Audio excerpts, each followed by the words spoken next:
والصلاة والسلام على سيد المرسلين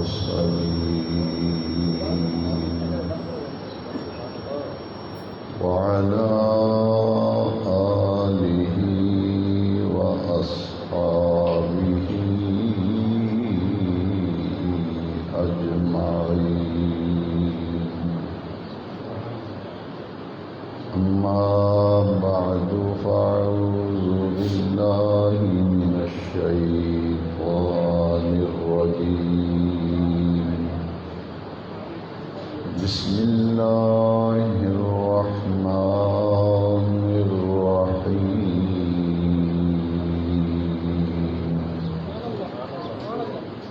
ولله على الناس حج البيت من استطاع إليه سبيلا. صدق الله مولانا العظيم. إن الله وملائكته يصلون على النبي يا أيها الذين آمنوا صلوا عليه وسلموا تسليما. الصلاة والسلام عليك يا سيدي يا رسول الله وعلى آلك وأصحابك يا سيدي يا خاتم النبيين.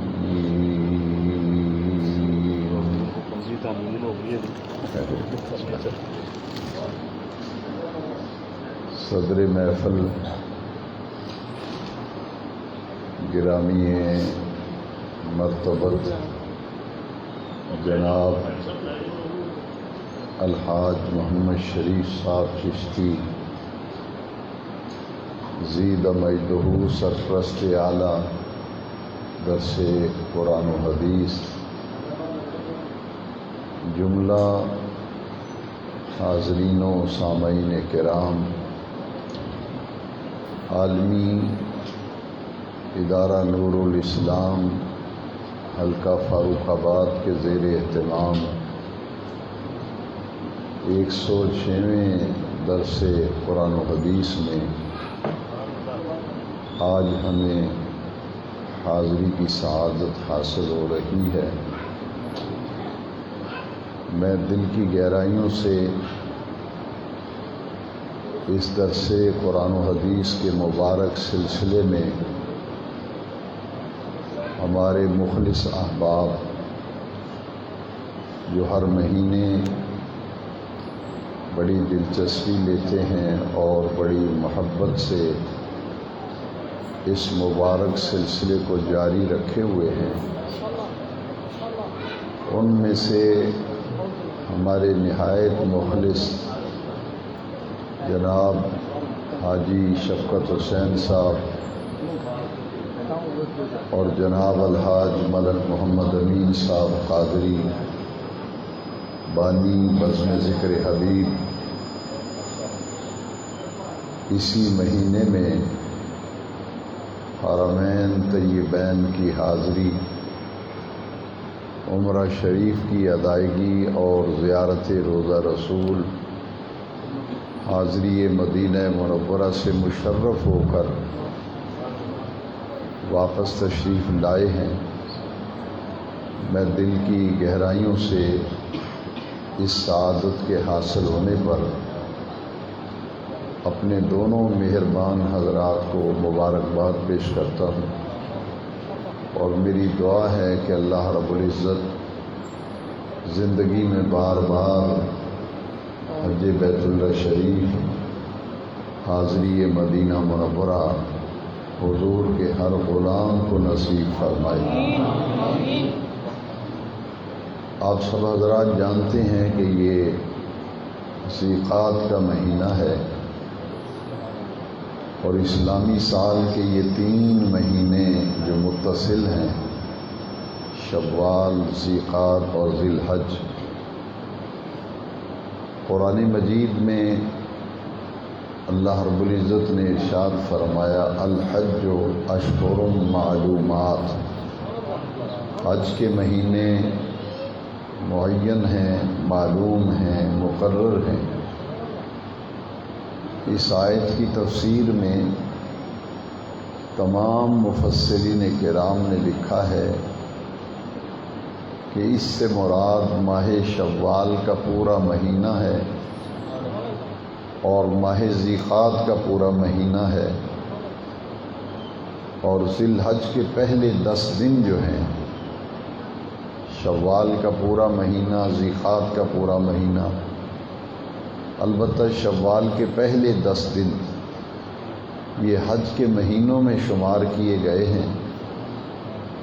اور حج ایک ایسی عبادت ہے جو اسلام کا 5واں اہم ترین رکن ہے۔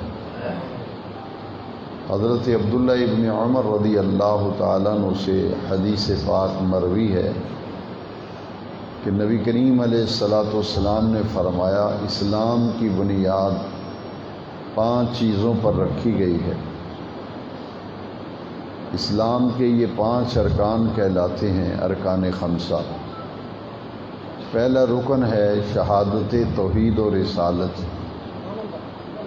لا الہ الا اللہ، یہ شہادت توحید ہے، اور محمد الرسول اللہ، یہ شہادت رسالت ہے۔ اللہ کریم کی وحدانیت، اس کی الوہیت، اس کے یکتا واحد احد ہونے پر گواہی دینا، اور اس بات پر یقین، ایمان اور اقرار مضبوطی سے تھامے رکھنا کہ اللہ رب العزت کے سوا کوئی عبادت کے لائق نہیں، اور اس کے پیارے محبوب کریم صلی اللہ علیہ وسلم یہ اللہ کے سچے رسول ہیں، آخری رسول ہیں۔ اسے شہادت توحید و رسالت کہتے ہیں۔ یہ اسلام کا پہلا رکن ہے۔ اس کے بعد نماز ہے، نماز کے بعد زکوٰۃ ہے، زکوٰۃ کے بعد روزہ ہے، اور روزے کے بعد حج ہے۔ یہ 5واں رکن ہے اسلام کا، اور اہم ترین عبادت ہے۔ اس حج کو اللہ رب العزت نے اہل ایمان میں سے صرف ان لوگوں پر فرض کیا ہے جو صاحب استطاعت ہوں۔ ہر کسی پر حج فرض نہیں ہے، حج فرض ہے صرف صاحب استطاعت پر۔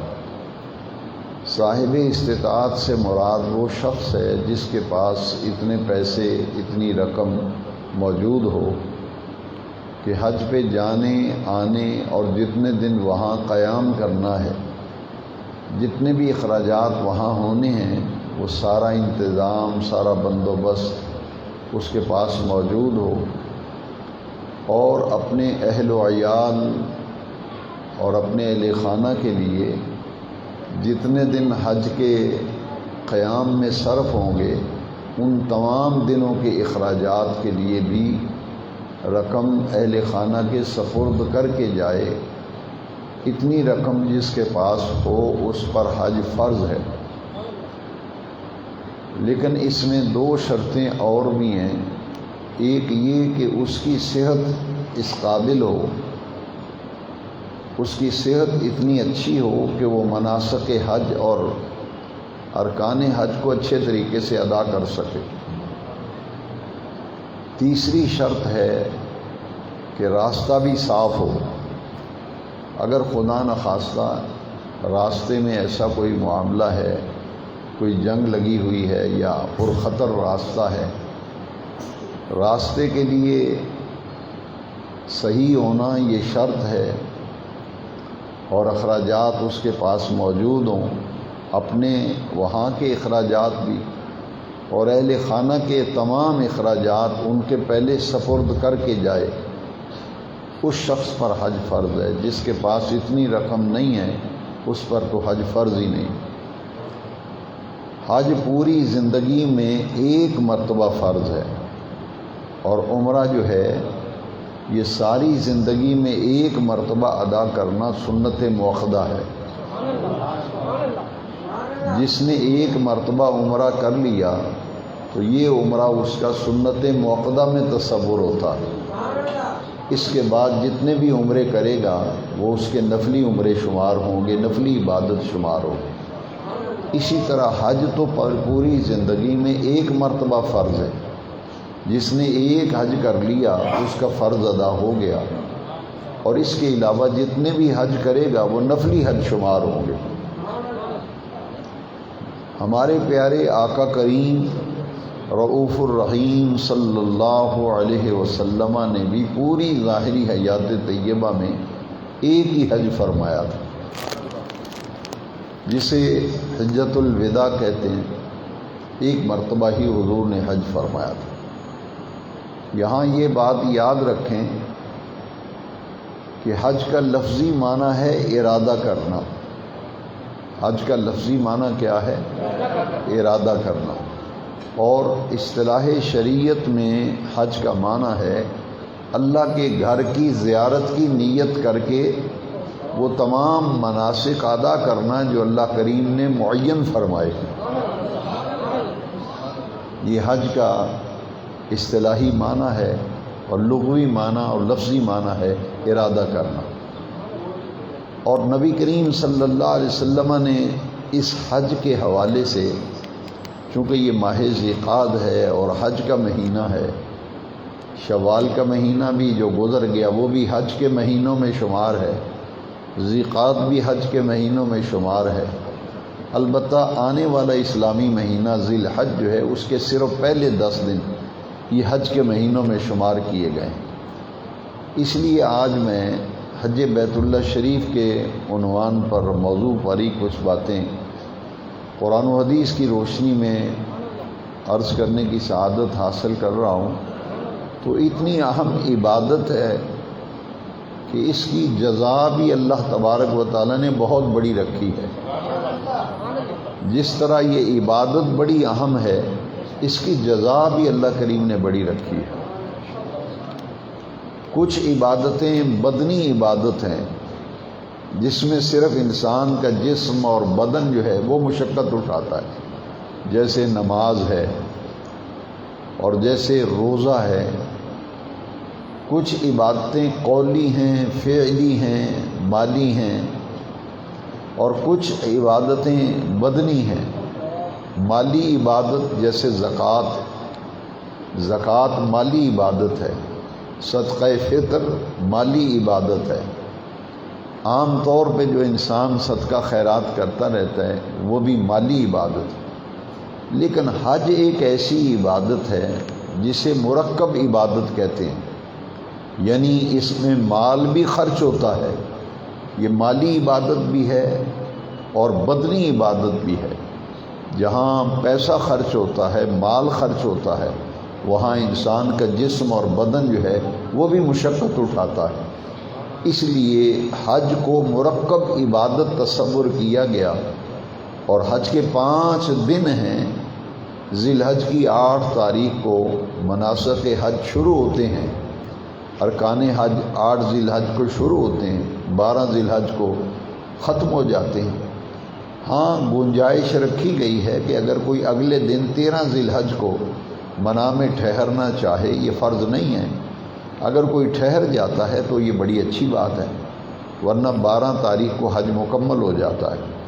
لہٰذا یہ جو گنجائش 13 کی رکھی گئی ہے کہ 13 کو بھی کچھ حاجی پھر شیطان کی رمی کر کے عصر کے وقت مکہ شریف واپس آ جاتے ہیں. تو یہ حج کے 5 دنوں میں انسان کا جسم مشقت اٹھاتا ہے. لہذا مرکب عبادت ہے. پیسہ بھی خرچ ہوتا ہے، مال بھی خرچ ہوتا ہے، انسان کا جسم جو ہے وہ بھی مشقت اٹھاتا ہے. مرکب عبادت ہے حج.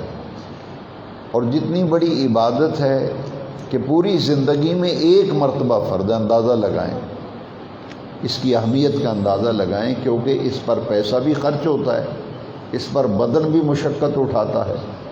لہٰذا اللہ رب العزت نے اپنے بندوں کے لیے آسانی رکھی کہ یہ عبادت پوری زندگی میں ایک مرتبہ کر لو، اور وہ بھی صاحب استطاعت۔ نماز ایک دن میں 5 مرتبہ رکھی گئی۔ ان الصلاۃ کانت علی المؤمنین کتابا موقوتا۔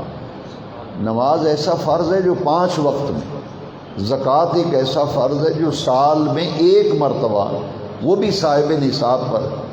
جو صاحب نصاب نہیں ہے اس پر تو زکوٰۃ فرض ہی نہیں۔ اسی طرح روزہ جو ہے یہ ہر کسی پر فرض نہیں ہے، اس میں ایک شرط ہے کہ مسافر کو رخصت دی گئی، مسافر روزہ نہ رکھے، بیمار روزہ نہ رکھے، شیخ فانی جو ہے وہ روزے کا فدیہ دے دے۔ ایسا بوڑھا شخص یا ایسا بیمار جس کے صحت یاب ہونے کا کوئی تصور یا امید باقی نہیں ہے، بیماری اتنی بڑھ گئی، بڑھاپا اتنا آگے چلا گیا، اس کے لیے رخصت ہے کہ 2 وقت کا کھانا، 1 روزے کا فدیہ کسی کو دے دے، فدیہ صوم۔ نماز اس میں رخصت نہیں ہے، روزے میں رخصت ہے، زکوٰۃ صاحب نصاب پر فرض ہے۔ نماز اتنا تاکیدی فرض ہے، اس کی کسی حال میں نہ رخصت ہے نہ کسی حال میں چھٹی ہے۔ یہاں تک کہ اگر کوئی کھڑا ہو کے نہیں پڑھ سکتا تو بیٹھ کے پڑھ لے، بیٹھ کے نہیں پڑھ سکتا تو لیٹ کے پڑھے، لیٹ کے بھی نماز پڑھنا اس کے لیے بڑا دشوار ہے تو پھر اشارے سے پڑھ لے۔ یہ ترتیب ذہن میں رہنی چاہیے۔ نماز، زکوٰۃ، روزہ اور حج، 5 ارکان میں سے یہ 4 ایسے ارکان ہیں جن کا تعلق اسلام کے نظام عبادات سے ہے، لیکن ان سب میں سے 5واں رکن حج بیت اللہ شریف ہے، لہذا اتنا اہم رکن ہے کہ اس کی جزا اللہ کریم نے بہت بڑی رکھی ہے۔ وہ جزا کیا ہے؟ نبی کریم علیہ السلام نے فرمایا جب حج کرنے والا حج سے فراغت حاصل کر لیتا ہے، اپنے تمام مناسک اس کے پورے ہو جاتے ہیں، تو وہ ایسے ہو جاتا ہے جیسے آج ہی اس کی ماں نے اسے جنا ہے، ایسے ہی جیسے بچہ پیدا ہوتا ہے، اس کے ذمے کسی قسم کا کوئی گناہ، کوئی گرفت، کوئی مواخذہ نہیں ہوتا۔ اسی طرح حج اتنی اہم عبادت ہے، اہم ترین عبادت، کہ آدمی ایسے وہ گناہوں سے پاک صاف ہو جاتا ہے، منزہ اور مبرہ اور مصفہ ہو جاتا ہے، جس طرح نومولود بچہ ہوتا ہے جیسے اس کی ماں نے اسے جنا ہے۔ اتنی بڑی عبادت۔ یہاں میں اپنے تمام سامعین کی توجہ چاہتے ہوئے یہ عرض کروں گا، جیسے جزا بہت بڑی ہے، اسی طرح اس کی وعید بھی بڑی سخت ہے۔ وعید سے مراد کیا ہے؟ حضور کی حدیث شریف ہے، جس پر حج فرض ہو، جس پر حج فرض ہو اور فرضیت حج کے بعد وہ حج نہ کرے، تو نبی کریم علیہ السلام نے کتنی بڑی وعید فرمائی۔ فرمایا چاہے عیسائی ہو کے مرے، چاہے یہودی ہو کے مرے، مجھے اس کا کوئی افسوس نہیں۔ اس سے معلوم یہ ہوا کہ حج فرض ہو جانے کے بعد ساری مصروفیات کو ترک کر کے حج کی سعادت حاصل کرنی چاہیے۔ ہمارے معاشرے میں ایک بہت غلط فہمی پیدا ہو گئی، بعض لوگ جب حج فرض ہو جاتا ہے تو انہیں کوئی آدمی کہے، کوئی دوست، کوئی ان کا جاننے والا کہ آپ پہ حج فرض ہے تو آپ کیوں نہیں جا رہے، حج کیوں نہیں کر رہے؟ تو وہ آگے سے جواب پتہ کیا دیتا ہے کہ میری ابھی بچیوں کی شادی ہونی ہے، بچیاں بیاہنے والی ہیں، اس لیے میں حج پہ نہیں جا رہا کہ بچیاں کی شادی کر لوں پھر جاؤں۔ یہ بہت غلط فہمی عوام میں مشہور ہو گئی، اس کا کوئی تعلق نہیں ہے حج کے ساتھ۔ شادیاں جو ہیں ان کا معاملہ بچیوں کا اور ہے، یہ تو حج جو ہے ان عبادات میں سے ہے جو فرائض میں سے ہیں، لہذا فریضہ حج کی ادائیگی اولیت رکھتی ہے، اور بیٹیوں کی شادی جو ہے وہ ثانوی حیثیت رکھتی ہے۔ تو آدمی خود مجرم ہے کہ اب اسے یاد آیا کہ میں نے بیٹیاں ابھی شادی کرنی ہے، حج پہ کیسے جاؤں؟ تو بھئی اتنی تاخیر کیوں کی کہ آپ کی بیٹیاں اس مقام پہ پہنچ گئیں کہ اب آپ کہہ رہے ہیں کہ میں پہلے شادیاں کروں گا پھر حج کروں گا؟ تو یہ بات نوٹ کر لیں، بیٹیاں اگرچہ جوان ہو جائیں، ان کی شادیوں کا مرحلہ ہے، لیکن یاد رکھیے حج فرض ہو جانے کے بعد پھر یہ بہانہ شریعت قبول نہیں کرتی۔ دین یہ کہتا ہے، شریعت یہ کہتی ہے کہ فرضیت حج کے بعد پھر فوری طور پر حج کے لیے جائیں۔ اب یہ بات سمجھ لیں، یہاں میں ایک ایسی حدیث آپ کو سنانا چاہتا ہوں جس سے نبی کریم علیہ الصلوۃ والسلام کے اختیارات کا پہلو جو ہے وہ بھی ہم سمجھ لیں گے، کیونکہ ہماری کوشش ہوتی ہے کہ دوران گفتگو عقائد کے حوالے سے بھی بات ہو، اعمال اور اخلاق کے حوالے سے بھی بات۔ یہ حدیث آپ بڑے غور سے سنیں گے تو بہت سے سوالات جو آپ کے ذہن میں ہوں گے یا جو لوگ آپ سے کرتے ہیں حضور کے اختیارات کے حوالے سے، حضور کے تصرفات کے حوالے سے، ان کا جواب خود بخود آ جائے گا۔ جب فرضیت حج کا ذکر آیا نا، حضور نے فرمایا کہ حج فرض کیا گیا، تو صحابہ کرام نے ایک سوال کیا، یا رسول اللہ صلی اللہ علیہ وسلم کیا ہر سال حج کرنا فرض ہے؟ کیا ہر سال حج کرنا فرض ہے؟ حضور خاموش ہو گئے، حضور نے جواب ہی نہیں دیا۔ پھر پوچھا گیا کہ حضور ہر سال حج کرنا فرض ہے؟ حضور خاموش ہو گئے۔ اب دیکھیے یہاں بہت سے سوالوں کا جواب آ رہا ہے کہ حضور نے معاذ اللہ اس لیے نہیں بتایا کہ آپ کو پتہ نہیں تھا کہ حج فرض ہے یا نہیں۔ جب آپ سنیں گے تمام سوالوں کا جواب بھی مل جائے گا، غلط فہمیاں بھی دور ہو جائیں گی اور شکوک و شبہات کا بادل بھی چڑھ جائے گا کہ حضور کیوں خاموش ہوئے، کیوں نہیں جواب دیا۔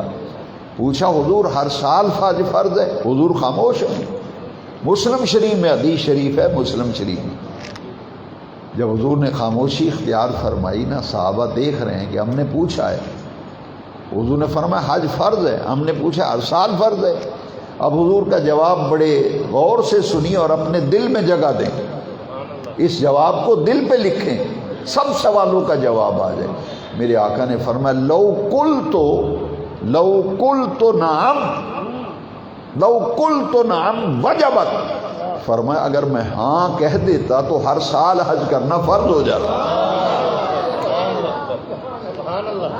لو قلت نعم لوجبت، حضور کا اختیار یہاں سے واضح ہو رہا ہے کہ قرآن مجید میں تو حج فرض کیا گیا، وَلِلَّهِ عَلَى النَّاسِ، اللہ کے لیے لوگوں پر، حج البیت، لوگوں پر حج۔ اگر میں ہاں کہہ دیتا تو پھر ہر سال حج کرنا تمہارے اوپر فرض ہو جاتا۔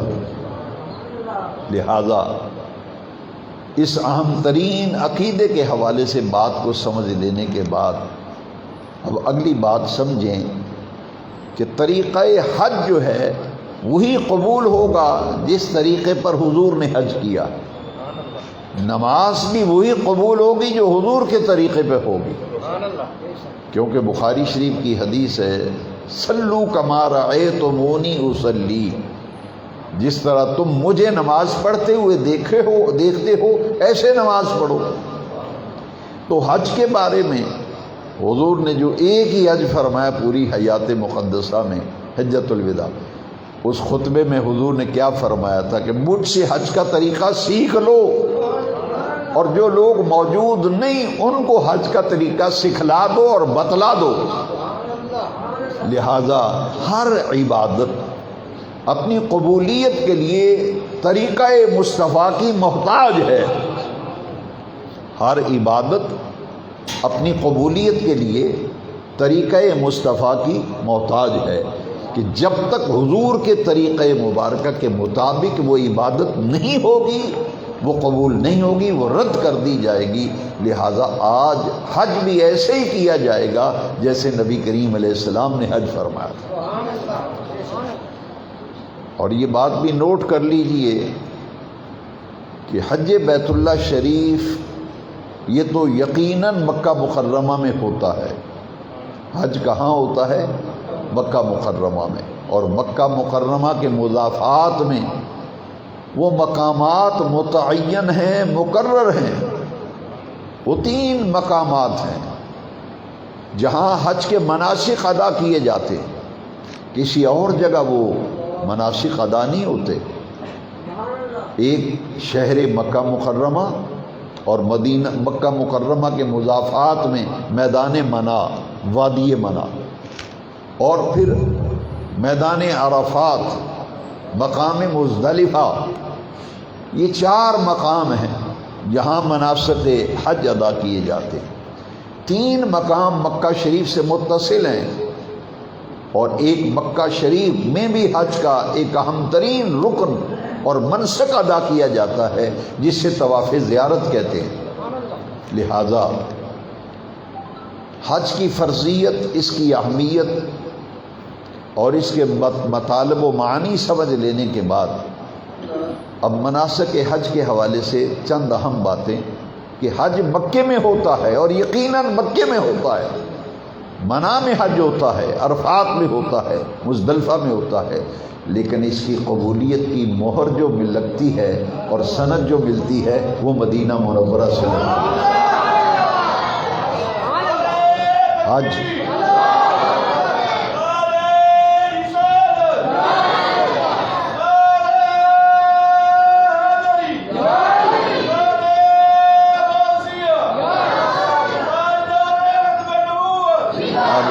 جو حضور کی حدیث شریف ہے، من حج، بعض لوگ کہتے ہیں حج ہو گیا بس ٹھیک ہے ہمارا فریضہ ادا ہو گیا، اب مکے جانے کی کیا ضرورت ہے معذل۔ بہت سے لوگ ایسے آپ کو ملیں گے جو حج کر چکے ہیں، انہیں تو تجربہ ہو گیا، اور جو نہیں حج کر سکے اللہ ان کو بھی حج کی توفیق نہیں۔ جب آپ جائیں گے تو آپ کو ایئرپورٹ پہ لوگ ملیں گے، مکہ شریف میں لوگ ملیں گے، مدینہ پاک میں ملیں گے، کہیں گے حج مکے میں ہوتا ہے، بس خلاص حج مکے میں ہوتا ہے، حج ہمارا ہو گیا، اب کیا لینے جانا ہے مدینہ منورہ۔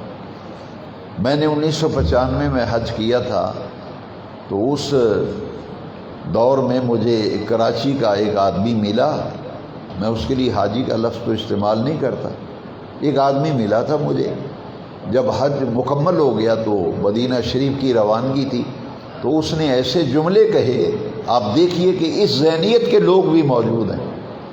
مجھے کہتے ہیں حج تو مکے میں ہوتا ہے، حج تو ہو گیا، اب کیا کرنا ہے مدینہ، مدینے میں کیا رکھا ہے، مدینے میں کیا رکھا ہے۔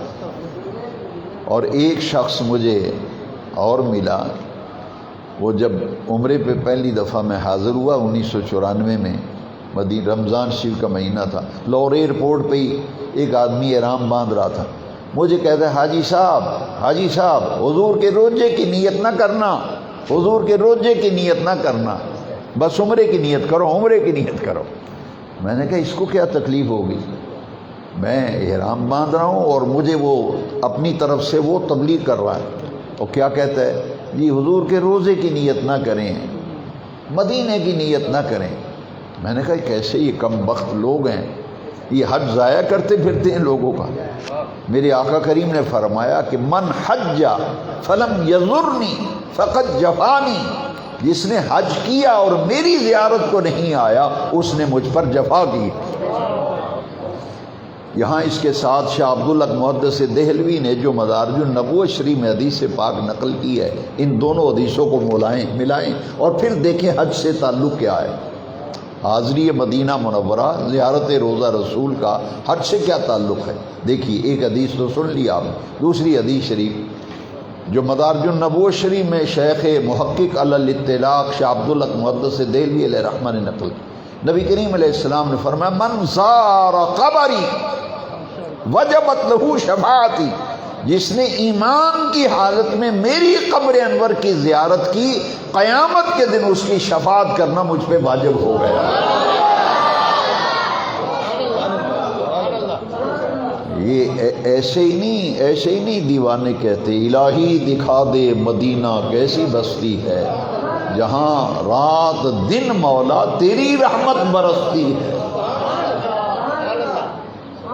مدینہ شریف، مدینہ پاک کی حاضری، الحاج ملک محمد امین صاحب حاضری سے مشرف ہو کے آئے، حاجی شفقت حسین حال ہی میں مشرف ہو کے آئے ہیں، ان سے پوچھئے مدینہ پاک کی بہاروں کا کیا کہنا۔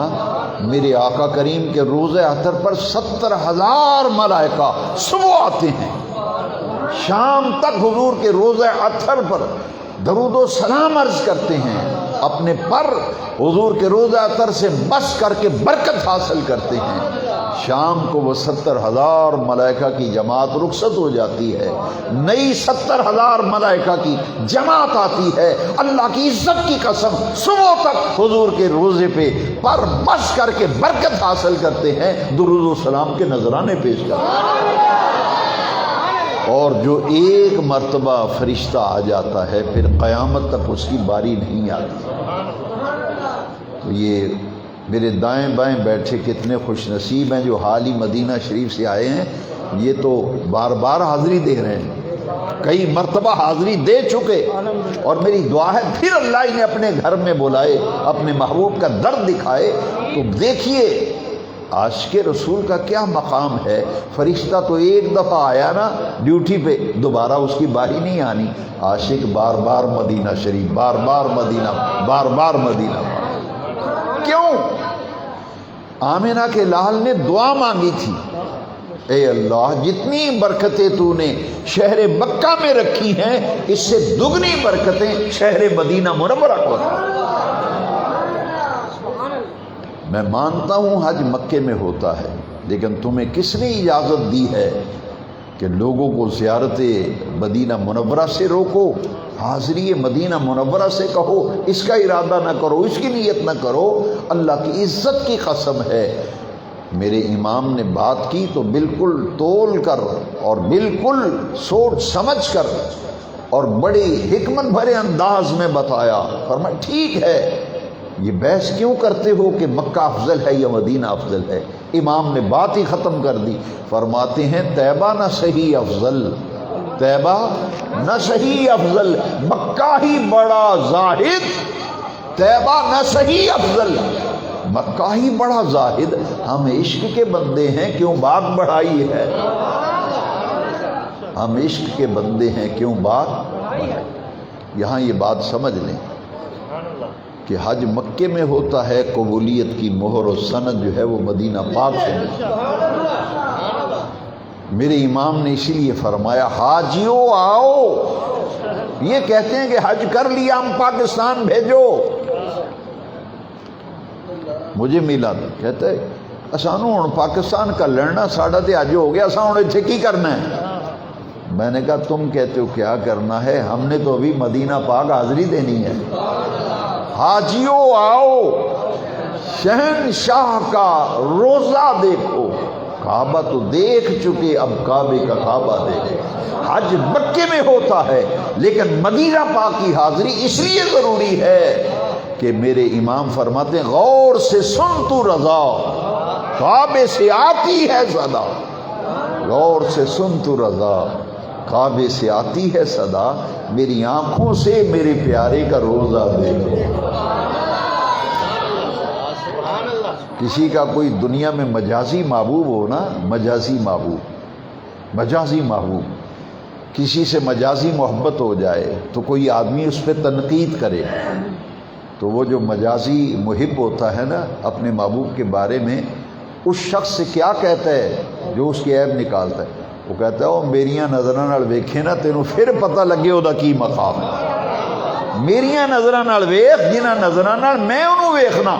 میرے امام فرماتے ہیں غور سے سن تو رضا، کعبے سے آتی ہے صدا، میری آنکھوں سے میرے پیارے کا روزہ ہے۔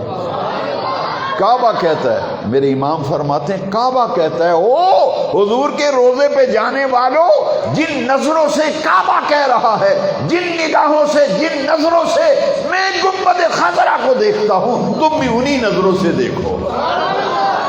اور سے سن تو ردا، کعبے سے آتی ہے صدا، میری آنکھوں سے میرے پیارے کا۔ ان اول بیت وضع للناس، پہلا گھر جو اللہ کی عبادت کے لیے بنا ہے وہ تو مکہ شریف میں ہے، للذی ببکۃ مبارک، بڑا برکت والا خانہ کعبہ بیت اللہ۔ حضرت ابو ذر غفاری رضی اللہ عنہ سے بڑی پیاری حدیث مروی ہے ابن ماجہ شریف میں، حدیث کا نمبر ہے 1413، 1413 نمبر حدیث کا ابن ماجہ شریف میں، سیاستہ میں۔ ابو ذر غفاری رضی اللہ عنہ کہتے کہ حضور سے ہم نے پوچھا یا رسول اللہ دنیا میں سب سے پہلی روئے زمین پر یہ کروڑوں مسجدیں ہیں، کروڑوں مسجدیں ہیں نا، ابو ذر غفاری کیا پوچھ رہے ہیں حضور یہ روئے زمین پر مسجدیں ہیں، سب سے پہلی مسجد کون سی ہے جو بنی تھی؟ حضور نے فرمایا وہ مسجد حرام ہے، مسجد حرام، خانہ کعبہ بیت اللہ۔ سورہ آل عمران میں بھی قرآن نے گواہی دی ان اول بیت وضع للناس، پہلا گھر جو لوگوں کے لیے بنایا گیا ہے، بے بکہ للذی بے بکہ، یہ وہی ہے جو مکہ مکرمہ میں ہے۔ شہر مکہ کے دو نام ہیں، ایک بکہ ایک مکہ۔ بعض روایات میں ہے کہ پہلی آسمانی کتابوں میں اس شہر کا نام بکہ ہے، اور قرآن نے وہی لفظ استعمال کیا للذی بے بکہ، با کے ساتھ ایک میم کے ساتھ مکہ، دونوں نام ہیں۔ تو مکہ شریف میں جو بیت اللہ ہے یہ پہلا گھر ہے۔ حضور نے فرمایا پہلی مسجد جو بنی تھی یہی مسجد حرام ہے جو مکہ شریف میں ہے۔ پھر پوچھا یا رسول اللہ دوسری مسجد کون سی ہے، اس کے بعد کون سی مسجد بنی؟ حضور نے فرمایا مسجد اقصی، مسجد اقصی۔ پھر پوچھا ابو ذر غفاری کی روایت، حدیث کا نمبر 1413، حضور ان دونوں کی تعمیر کے درمیان فاصلہ کتنا ہے؟ حضور نے فرمایا 40 سال، 40 سال۔ پہلے خانہ کعبہ بنا، 40 سال بعد مسجد اقصی بنائی۔ بیت اللہ کے معمار اول حضرت آدم ہیں، اور مسجد اقصی کے معمار اول حضرت آدم علیہ السلام کے کوئی بیٹے ہیں، ان کے بیٹوں میں سے کسی بیٹے نے مسجد اقصی بنائی۔ اب اس کے ساتھ ابن ماجہ شریف کی ایک اور حدیث سن لیں تاکہ میں اس بات کو ذرا مکمل کر دوں۔ طیبہ نہ صحیح افضل، مکہ ہی بڑا زاہد، ہم عشق کے بندے ہیں کیوں بات بڑھائیے۔ حضور نے فرمایا جس نے گھر میں ایک نماز پڑھی اسے ایک نماز کا ثواب، گھر میں ایک نماز پڑھی اسے ایک نماز کا ثواب ملے گا، ایک کا۔ محلے کی مسجد میں ایک نماز پڑھے گا 25 نمازوں کا ثواب، جامع مسجد میں پڑھے گا اسے 500 نماز کا ثواب، مسجد نبوی شریف میں ایک نماز پڑھے 50,000 نماز کا ثواب، مسجد اقصی میں ایک نماز پڑھے 50,000 نماز کا ثواب، اور مسجد حرام میں ایک نماز پڑھے گا تو 1,00,000 نماز کا ثواب۔ اب یہ حدیث جب پڑھتے ہیں تو کہتے ہیں دیکھا نا جی مسجد حرام میں تو 1,00,000 نماز کا ثواب ہے اور مسجد نبوی میں 50,000 نماز کا ثواب۔ میں نے کہا اس کے ساتھ وہ حدیث نہیں آپ کو آتی؟ نہیں آتی تو میں سنا دیتا ہوں، اگر نظر نہیں آتی تو میں نکال کے دکھا دیتا ہوں۔ یہ حدیث کیوں بھول گئے ہو؟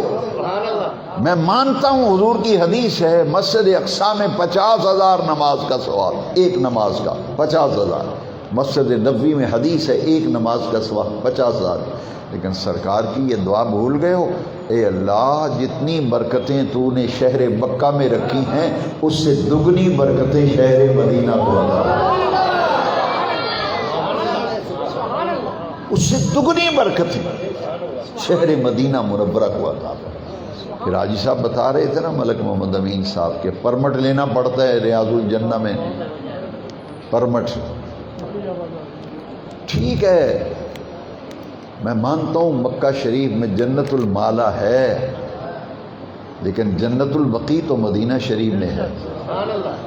اور سب سے پہلے کون سا قبرستان کھلے گا جب قیامت آئے گی؟ میدان حشر بپا ہوگا۔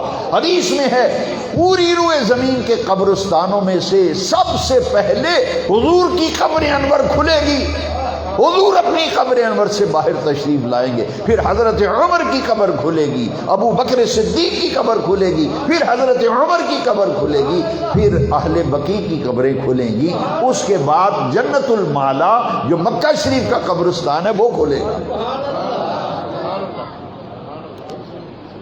اب مدینہ شریف کی اہمیت کا اندازہ لگاؤ، سرکار دعا فرماتے ہیں دگنی برکتیں شہر مدینہ منورہ کو عطا ہے۔ اور حضور نے پسند بھی یہی فرمایا کہ میری قبر بھی مدینہ پاک میں بنے. وہاں بیت اللہ شریف ہے، یہاں گنبد خضرا ہے، یہاں حضرت خدیجہ ہے مکے میں، اور مدینہ منورہ میں حضرت فاطمہ الزہرا ہیں. ریاض الجنہ جس میں نفل پڑھنے کو حاجی ترستا ہے، یہ حضور کی گزرگاہ ہے.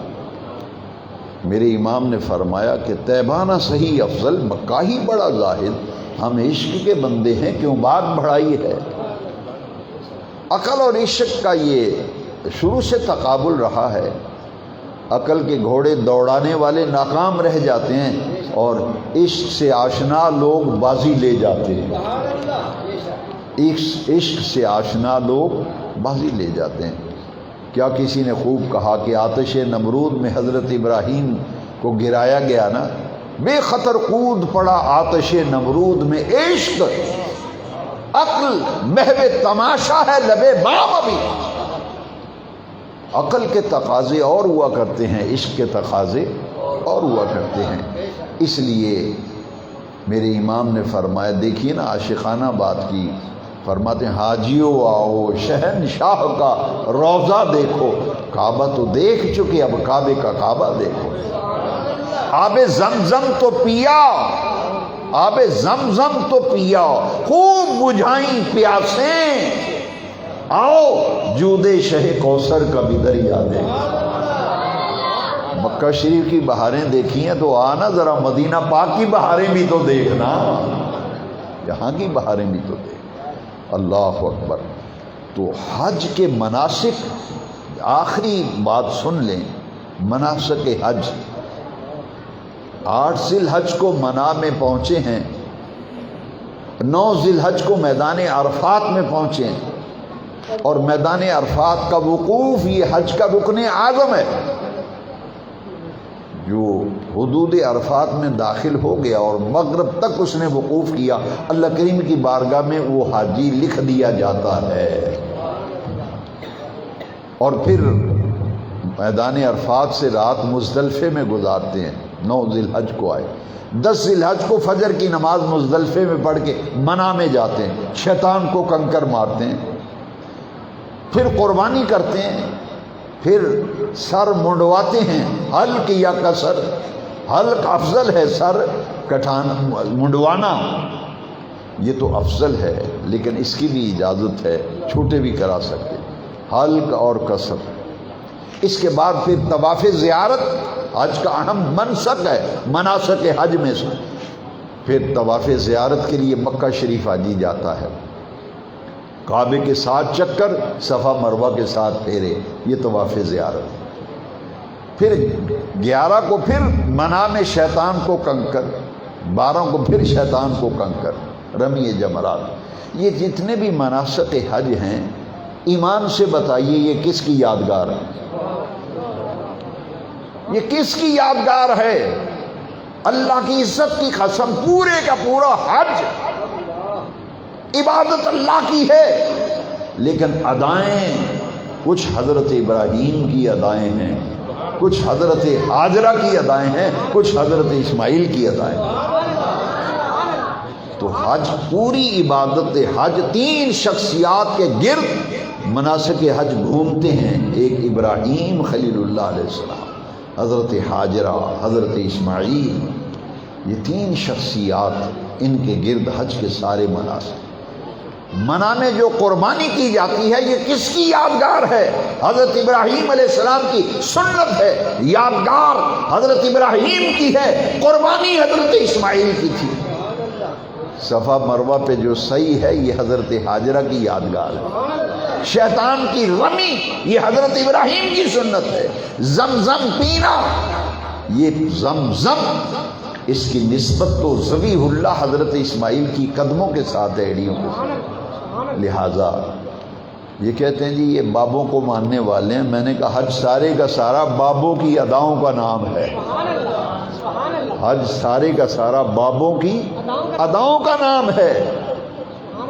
تم ان بابوں سے نفرت دلاتے پھرتے ہو اور قرآن کہتا ہے وَعِبَادُ الرحمن، یہ رحمان کے بندے ہیں، وہ نبی ہوں، وہ ولی ہوں، وہ شہید ہوں، وہ صالحین ہوں، یہ اللہ کے بندے ہیں۔ عباد الرحمن ان رحمت اللہ قریب من المحسنین من النبیین والصدیقین والشہداء والصالحین، یہ نبی ہیں، یہ رسول ہیں، یہ پیغمبر ہیں، یہ صدیق ہیں، یہ شہداء ہیں، یہ صالحین ہیں، جن کو بابے کا ٹائٹل دے کر نفرت دلاتے ہو، اللہ کی بارگاہ کے یہ مقرب بھی ہیں، اللہ کی بارگاہ کے محبوب بھی ہیں۔ میں آپ سب سے یہ عرض کروں گا کہ مناسک حج وقت ختم ہو رہا ہے، ایک ایک منسک پہ اگر غور کریں، قربانی کو دیکھیں، شیطان کو کنکر مارنے کو دیکھیں، صفا مروہ کی سعی کو دیکھیں، زمزم کو دیکھیں، مقام ابراہیم پہ نفل پڑھنے کو دیکھیں، حجر اسود کے بوسے کو دیکھیں، رکن یمانی اور رکن اسود کے درمیان پڑھی جانے والی دعاؤں کو دیکھیں، اللہ کی عزت کی قسم ہے آپ کا دل گواہی دے گا، یہ یادگار ہیں حضرت ابراہیم کی، یہ یادگار ہیں حضرت ہاجرہ کی، یہ یادگار ہیں حضرت اسماعیل کی۔ اسی لیے اس حدیث پر میں ختم کرتا ہوں، قربانی بھی مناسک حج میں، قربانی بھی مناسک حج میں ہے۔ تمہیں اللہ کے محبوبوں سے بڑا ویر ہے، تمہیں اللہ کے پیاروں سے بڑی ضد ہے، یہ بابے ہیں، یہ بابوں کے پیچھے بھاگتے ہیں۔ ذرا غور کرو نا، یہ قربانی کس کی سنت ہے؟ صحابہ نے پوچھا تھا ما ھذہ الہداہی، حضور یہ قربانیاں کیا ہیں، ان کی حقیقت کیا ہے؟ تو میرے آقا کریم نے فرمایا سنت ابیکم ابراہیم، یہ قربانیاں تمہارے باپ حضرت ابراہیم علیہ السلام کی سنت ہیں۔ قرآن نے بھی کہا وَتَرَكْنَا عَلَيْهِ فِي الْآخِرِينَ، ابراہیم خلیل اللہ علیہ السلام کی سنت قیامت تک نسل در نسل قربانی کا عمل امت میں جاری رہا۔ اللہ رب العزت جو ابھی تک حج نہیں کر سکے اللہ انہیں توفیق دے، اور جو حج کر چکے ہیں اللہ بار بار حج بیت اللہ شریف، عمرہ شریف، زیارت روضہ رسول، حاضری مدینہ منورہ بار بار نصیب فرمائے۔ میں آخر میں پھر جناب الحاج ملک محمد امین صاحب قادری، الحاج شفقت حسین صاحب، میں ان کو دل کی گہرائیوں سے مبارکباد پیش کرتا ہوں۔ اللہ کریم نے انہیں یہ سعادت بخشی، عمرہ شریف سے مشرف ہوئے، حضور کے روضہ اطہر کی زیارت کی، ریاض الجنہ میں نفل پڑھے، اور شہر محبت دیار محبوب مدینہ پاک سے فیض یاب ہو کے واپس آئے۔ اللہ ان کی حاضری قبول فرمائے۔ اللہم صلی علی سیدنا مولانا محمد وعلی آلہ وعطرتہ بعدد کل معلوم لک۔ ربنا آتنا فی الدنیا حسنہ وفی الآخرۃ حسنہ وقنا عذاب النار وادخلنا الجنۃ مع الابرار یا عزیز یا غفار یا رب العالمین۔ اے رب کریم، آج حج بیت اللہ شریف، حاضری مدینہ پاک پر اور عظمت مکہ مکرمہ، عظمت مدینہ منورہ پر جو درس ہوا اسے قبول فرما۔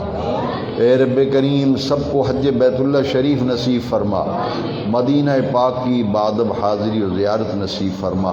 جتنے دوست احباب آج کے درس میں حاضر ہوئے، تشریف لائے، سب کے دین ایمان میں برکت فرما، اس مسجد کو قیامت تک آباد و شاد فرما۔ اے اللہ، جتنے حاضرین ہیں سب کی جائز دلی مرادیں پوری فرما۔ وصلی اللہ تعالی علی حبیبہ الکریم وعلی آلہ وصحبہ اجمعین۔